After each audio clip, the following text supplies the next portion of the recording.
होय ग राणी, तू जर मुलगी असलीस ना तर पहिलं टार्गेट ठेवायचं संजू दादाच्या गाण्यात दिसलं पाहिजे. लाल लाल कलरची. अगं लात काय मारती? अय्या ही नाचली वाटतं.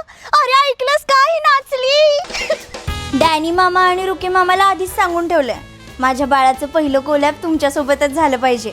म्हणजे कसं त्यांच्या हाताखाली तयार झालंस ना कुठेच मागं पडणार नाही माझं बाळ. बाळा, आपण ना पहिल्याच महिन्यात वियान आणि कॅपकट एकदम परफेक्ट करायचं. आणि एडिट्स तर खूप सोपं आहे बाळा. 4 मिलियनचं अकाउंट आहे तुझ्या आईचं आणि बायोमध्ये नॉमिनी पण तुलाच लावणार आहे. हे बघ, तुझं डायपर, पाळणा, लंगोट सगळं PR मध्ये आलंय. आले ना थोडंसं करून रिव्ह्यू देऊन टाकायचा, तेवढेच PR पॅकेज. हां, हल्लं पटतंय वाटतं, फायद्याचं आहे. हे बघ, हे आहे स्किन केअर रुटीनचे प्रोडक्ट आणि गेट रेडी विथ मी करताना हे असे प्रोडक्ट्स वापरायचे. हे बघ, स्कॅन करते.